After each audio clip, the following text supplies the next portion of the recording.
आदाब व अस्सलाम, मैं उबैदुर्रहमान, आप देख रहे हैं बोलेगा यूपी। इस वक्त हम आजमगढ़ के लोकसभा लालगंज में मौजूद हैं।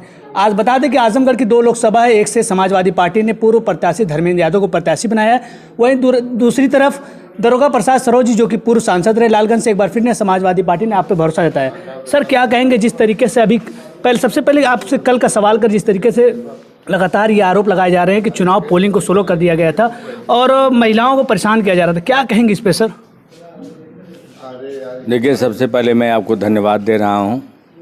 आपने मुझे सरकार के जो इनकी नीतियाँ हैं उन पर बोलने के लिए आपने मुझे मौका दिया है। मैं कहना चाहूँगा इसमें कि भारतीय जनता पार्टी तो चाह रही है, और आपने सुना होगा कि आदरणीय प्रधानमंत्री मोदी जी ने पहले भी कह दिया था इस बार 400 पार, तो उनको 400 पार करना है। कैसे पार करना है? इसी तरह से लोगों का उत्पीड़न करके, शासन से, प्रशासन से, अपने लोगों से लोगों को तबाह करके, चाहे लोगों को परेशान करके, चाहे डरवा करके, धमका करके, प्रलोभन दे करके सरकार उनकी है। अब वो लेना चाह रहे हैं कि 400 पार। हमने कहा है, इतने बड़े ज्ञाता हो गए हैं, ये संजय हो गए हैं आज के युग के, महाभारत के संजय हैं। जब धृतराष्ट्र पूछा था, संजय बताओ क्या हो रहा, अंधा था वो। तो इसी तरह से भी अंधा होकर के अपने लोगों को पूछ रहे हैं प्रधानमंत्री जी कि 400 पार हुआ कि नहीं, तो लोग बता रहे हैं 400 पार नहीं, 400 से हार तुम्हारी होने जा रही है। ये अब तक कर रहा है। सांसद जी, ये बताइए कि जिस तरीके से देश में बेरोजगारी के मामला चल रहा है, लेकिन तमाम तरीके से राजनीतिक मुद्दों को भटकाकर सिर्फ धर्म पर ये राजनीति आज के चक्रव्यूह में घूम रही है, लेकिन कहीं ना कहीं इस देश में इस समय युवाओं को रोजगार और महंगाई, जो सिलेंडर के में कभी 400 रहते तो स्मृति ईरानी उस सिलेंडर को लेकर सड़कों पर घूमती थी, आज सिलेंडर को लेकर कोई आवाज़ नहीं उठा रहा, क्या वजह रही? देखिए, इतनी दहशत हो गई लोगों में। मुझे कहने में गुरेज नहीं है, मैं डरने वाला व्यक्ति नहीं हूँ, मुझे कहने में जरा सा भी गुरेज नहीं है। इतनी दहशत इस सरकार ने पैदा कर दिया है कि लोकतंत्र का लोप हो गया हो, यहाँ आवाज़ को भी दबाया जा रहा है। इसका बदला लेने के लिए जनता बिल्कुल मूक, एकदम से साइलेंट है, और साइलेंट वोट करने जा रही है मोदी के खिलाफ। ये मैं आपको बता दे रहा हूँ, 360 रुपये का सिलेंडर जब 1200 रुपये मिलने जा रहा है, भटका करके एक भी काम मोदी जी ने जो वादा किया, एक भी जमीन पर कोई काम नहीं उतरा। डेली का डेली हजारों बार उद्घाटन करते हैं।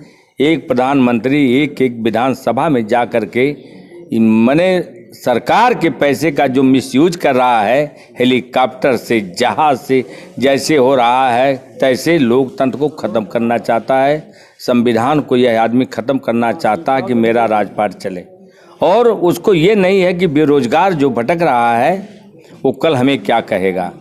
योजनाएं हैं, तमाम योजनाओं की मैं तो कह दूं तो उसमें मुझे कहने में कोई गुरेज नहीं कि घोषणा प्रधानमंत्री हो गया। आज तक हिंदुस्तान में, पूरी दुनिया में इतना बड़ा झूठ बोलने वाला कोई प्रधानमंत्री पैदा नहीं हुआ कि अपने को पिछड़ा बना करके, घोषित करके, कहीं न पढ़ा न लिखा न कहीं उनका जो है किसी वोटर लिस्ट में या कहीं ऐसा जात प्रमाण पत्र नहीं उनके पास है। किसी कॉलेज में जिन्होंने शिक्षा न ली हो आज तक, वो कहाँ से शिक्षा लिए हैं? MA हैं, PhD है, हर मामले में PhD हैं। मैं कहूँगा झूठ बोलने की कोई एक संस्था रही है हिंदुस्तान में, और वो संस्था कौन है? RSS है। वहाँ जाकर के वहाँ झूठ की शिक्षा दी जाती है, लोगों को बरगलाया जाता है, गुमराह किया जाता है। वहीं से इन्होंने PhD किया है। PhD करने के बाद ये जो है ये झूठ बोल रहे हैं, एक भी काम उनका ज़मीन पर नहीं आया, और उसका जवाब 2024 में यहीं की जनता, हिंदुस्तान की जनता उनको देने जा रही है। अच्छा, दरोगा प्रसाद सरोज जी, आप लालगंज लोकसभा से प्रत्याशी हैं।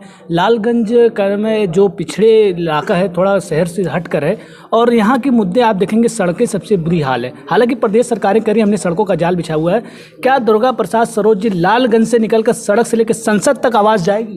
मैंने इसके पहले भी मैं 2004 में मैं था, और जो भी सरकारें रही वहाँ मैंने जनता के मुद्दों को सड़कों से लेकर के, सड़क से लेकर संसद तक मैंने उठाने का काम किया। और आपको मालूम होगा, जब 2600 मल्टीनेशनल कंपनियां हिंदुस्तान में पूंजी निवेश कर रही थी। पूरी संस्कृति, पूरा देश, पूरा किसान तबाह होने जा रहा था। बिल आई थी, महिला विधेयक बिल, बीमा विधेयक बिल, धर्मस्थली, मैंने तमाम बिलें आई थी, ऐसी खतरनाक बिलें आई थी।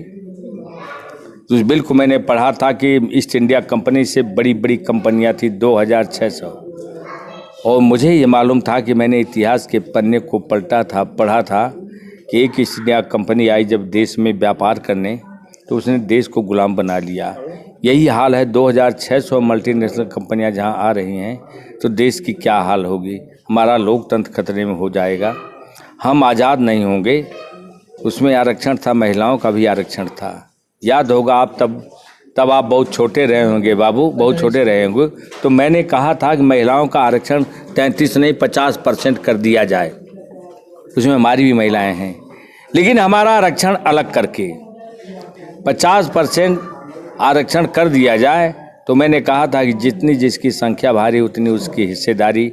उस आरक्षण में हमारी माइनॉरिटी का भी आरक्षण सुनिश्चित किया जाए, हमारे बीसी का भी आरक्षण सुनिश्चित किया, ओबीसी का किया जाए, और जो एससी एसटी हैं इनका भी आरक्षण। क्योंकि मुकाबला जब होगा, जब आरक्षण नहीं होगा, आरक्षित नहीं सीटें होंगी, तो कोई भी कारपोरेट घराने की महिला एक गोबर पाथने वाली से जब लड़ाई लड़ेगी तो गोबर पाथने वाली उसका मुकाबला नहीं कर पाएगी। इसलिए गांव की आवाज़ जानी चाहिए।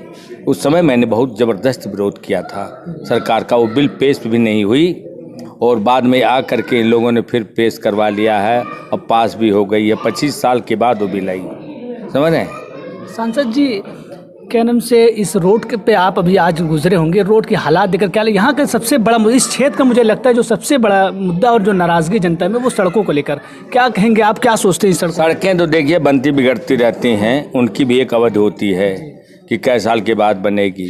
उसका कारण है कि घटिया जो वो क्वालिटी होती है और क्वांटिटी दोनों, तो यहाँ तो उन्हीं के पालतू लोग हैं जो जी खा रहे हैं, सड़कों को बना रहे हैं, उसकी क्वालिटी को देख नहीं कितना है। गांव का बेचारा वो क्या जाने कि क्या है, और अगर कोई बोलता है तो उसके पीछे जो है गुंडे लफंगे और पुलिस प्रशासन लग जाती है कि आवाज़ क्यों उठा रहे हो।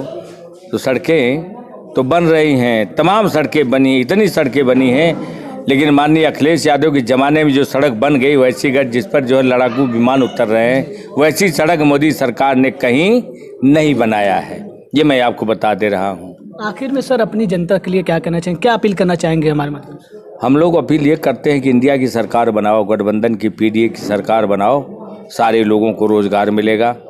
हमने ऐलान कर दिया है कि ये जो आपका 3000 महिलाओं को हम देंगे, पुरानी पेंशन हम बहाल कर दें, ये सब सारी सुविधाएं, शिक्षा फ्री हम बच्चों को देने जा रहे हैं। हमारे घोषणा पत्र में हमारे माननीय अखिलेश यादव जी, राष्ट्रीय अध्यक्ष समाजवादी पार्टी के पास इतना बड़ा कलेजा है इसका। वो माननीय मुलायम सिंह यादव को भी आप जानते हो, उनके कथनी करने में, समाजवादियों की कथनी करने में अंतर नहीं होता है। जो हम कहते हैं उसको करके दिखाते हैं। समाजवादी पार्टी का ऐसा लीडर हमको मिला होनहार कि जो कह रहे हैं वो करके दिखा देंगे। हम उससे अपील करेंगे आप लोगों से, जहां जाइए मोदी हराओ, देश बचाओ, संविधान बचाओ, ये मैं कहना चाहता हूं आपसे। आप वहां भी लोगों से कहिए कि अगर देश में खुशहाली की ज़िंदगी जीना चाहते हो, रोज़गार लेना चाहते हो, तो आप मोदी को हटा दो। सारे लोगों को मैं कह रहा हूँ रोज़गार मिलेगा, भ्रष्टाचार खत्म होगा, सारी व्यवस्थाएं हो जाएंगी, सड़कें बन जाएंगी। सर आखिरी सवाल एक बार और आपसे लेंगे, देश के चौथा स्तंभ कहे जाने जो नेशनल मीडिया, उनको लेकर क्या कहें? एक तरफा जो पोल दिखा रहे हैं। मेरे बाबू, मीडिया तो मोदी की हो गई, जिसकी सरकार होती है उसकी मीडिया। अगर आप लोग नहीं होते, गांव के लोग, गांव का चैनल नहीं होता सोशल मीडिया, तो शायद मेरी आवाज़ कहीं पहुंच नहीं पाती और ये लोग कब्जा कर लिए होते अब तक। ये तो हम लोग जिंदा अभी हैं कि हमारे गांव का नौजवान जो बेरोजगार है, ले लेकर के गांव-गांव तक पहुंच करके सूचना दे रहा है, लोगों तक खबर पहुंच रही है। वरना पेपर का भी मुंह बंद कर दिया गया है, समझ रहे हैं, चैनलों का मुंह बंद करके खरीद लिया गया, सब कुछ तो उन्हीं का है। अभी आप देखो, अभी पश्चिम में चुनाव हुआ न, बुरी हाल है इनकी, लेकिन इनका चैनल जो गोदी मीडिया कितना बता रहा है, 100 कितना बता रहा है, एक तरफा दिखा रहा है, कोई नहीं है एक तरफा। और हमारे ये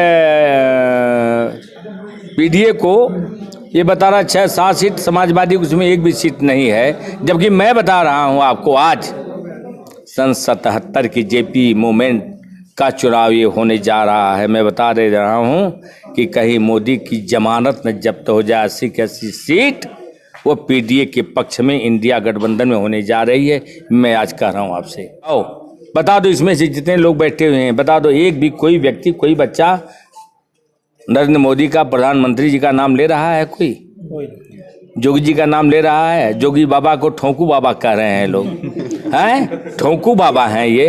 इनके पास न माँ है, न बाप है, न भाई है, न बहन, न बीबी, कुछ नहीं। इनको किस चीज़ का ख्याल है?